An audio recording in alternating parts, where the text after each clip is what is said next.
வீட்டுக்குள்ளேயும் கிடையாது. என்ன அப்படின்னா வாசப்படியிலையும் உள்ளேயும் இருக்கக்கூடாது, வீட்டுக்கு வெளியிலையும் இருக்கக்கூடாது. வாசப்படி நம்ம பெரியவங்க அந்த காலத்துக்கு எல்லாத்துக்குமே அந்த விவரங்கள்லாம் தெரியும். வாசப்படியில் உட்கார்ந்தோம்னா வீட்டுக்கு ஆகாது அப்படின்னு சொல்லுவாங்க. ஏன்னா ஹிரண்யகசிபுவை வதம் செய்தது அந்த வாசப்படி தான். வீட்டுக்கு வெளியிலையும் கிடையாது, உள்ளேயும் கிடையாது, நில வாசப்படி. அதில் என்ன செய்கிறார்? பூமியிலையும் எனக்கு மரணம் சம்பவிக்கக்கூடாது, ஆகாயமும் இருக்கக்கூடாதுங்கிறார். அப்போ என்ன செய்கிறார்? தன்னுடைய கால் தொடை பகுதியில் அவரை படுக்க வச்சு தன்னுடைய நக கண்களால், நக விரல் இருக்கு இல்லையா, விரலில் இருக்கக்கூடிய நகங்களால் அவர் என்ன செய்கிறார்? வீட்டை கிழிச்சு வதம் பண்ணுறார். இதை பார்த்து பயந்த பிரகலாதன், ஏன்னா தந்தை இல்லையா, கொஞ்சமாவது பாசமும் இருக்கும் இல்லையா, பயந்து நடுங்கிறார்.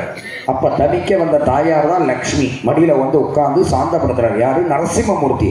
அதனால தான் அவருக்கு உக்ரம் வீரம் அப்படின்னு சொல்லுவோம். உக்ரம்னா அக்ரோஷமா இருக்கிறது. நரசிம்மமூர்த்தி, நரசிம்மம்னா எல்லாரும் பயப்படுவோம். அப்படி ஒரு முகம் கொண்டவர் தான். 30 கோடி தேவர்களும் வந்து, எல்லா தேவர்களும் எல்லா பரிவாளன மூர்த்திகளும் வந்து அவரை சாந்தப்படுத்துறார். மடியில் லக்ஷ்மி உட்கார்ந்து சாந்தப்படுத்தி லக்ஷ்மி நரசிம்மராக நம்ம எல்லாருக்கும் சத்ரு சங்கார மூர்த்தியாக காட்சி அளிக்கிறார். எதற்காக இதை சொல்றோம் அப்படின்னா, சிவன் கொடுக்கக்கூடியவர், வரத்தை வாரி வாரி கொடுத்துருவார்.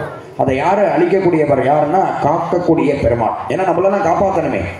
அவர் சங்காரமூர்த்தின்னு எதற்கு சிவனை சொல்றோம் அப்படின்னா, காமம் குரோதம். காமம், இந்த உலகத்தில் நமக்கு என்ன உள்ளத்துல இருக்கணும் அப்படின்னா, தூய்மையான எண்ணம், நல்ல எண்ணங்கள் இருக்கணும். அடுத்தவங்க நாம நல்லா இருக்கணும், நம்ம சார்ந்தவர்கள் நல்லா இருக்கணும். இன்னைக்கு எதுக்காக இன்னைக்கு இந்த காப்பு கட்டி கோவில் கும்பாபிஷேகம் எதுக்காக பண்றோம்? மக்கள் எல்லாருமே நல்லா இருக்கணும், இங்க வரவங்களுக்கு கைகால் சுகத்தை கொடுக்கணும், எல்லாரும் செல்வந்தரா இருக்கணும். அதே போல வற்றாத உணவு, இந்த பசிக்கு சரியான உணவு கொடுத்தாலே போதும். யார் கொடுக்கணும்? நாம வணங்கக்கூடிய தெய்வம். இன்னைக்கு இருக்கக்கூடிய ஐயனார் சாதாரண இடத்துல வந்து அவர் உட்காரல, நமக்கு கடினமான இடம். ஆனா ஏன் தேடி உட்கார்றாங்க? சபரிமலையில் ஐயப்பன் எங்க இருக்காரு? இன்னைக்கு வந்து ரோடு போட்டிருக்காங்க. ஆனா ஒரு காலத்துல எப்படி இருந்தார் ஐயப்பன்? நடக்க கூட முடியாது. அதுக்கு தான் அந்த பாடல் பாடினார், கல்லும் முள்ளும் காலுக்கு மெத்தை அப்படின்னு பாடினார். அதுவும் கார்த்திகை மாசம். ஐயனார் வந்து யாரு? ஐயப்பன் சுரூபம்னு சொல்லலாம். பூர்ணகலா புஷ்பகலா சமேத ஹரிஹர சுதன் ஆனந்த சித்தன் அப்படின்னு சொல்றோம். யார்? ஐயப்பன். அதே ஒரு கார்த்திகை மாசத்துல மாசம் முதல் நாள்லயே யாருக்கு? இவருக்கு ஒரு கும்பாபிஷேக வேள்வி நடத்துறப்ப அந்த ஐயனாருக்குரிய பரிபூரணமான ஒரு சக்தி இந்த இடத்துல.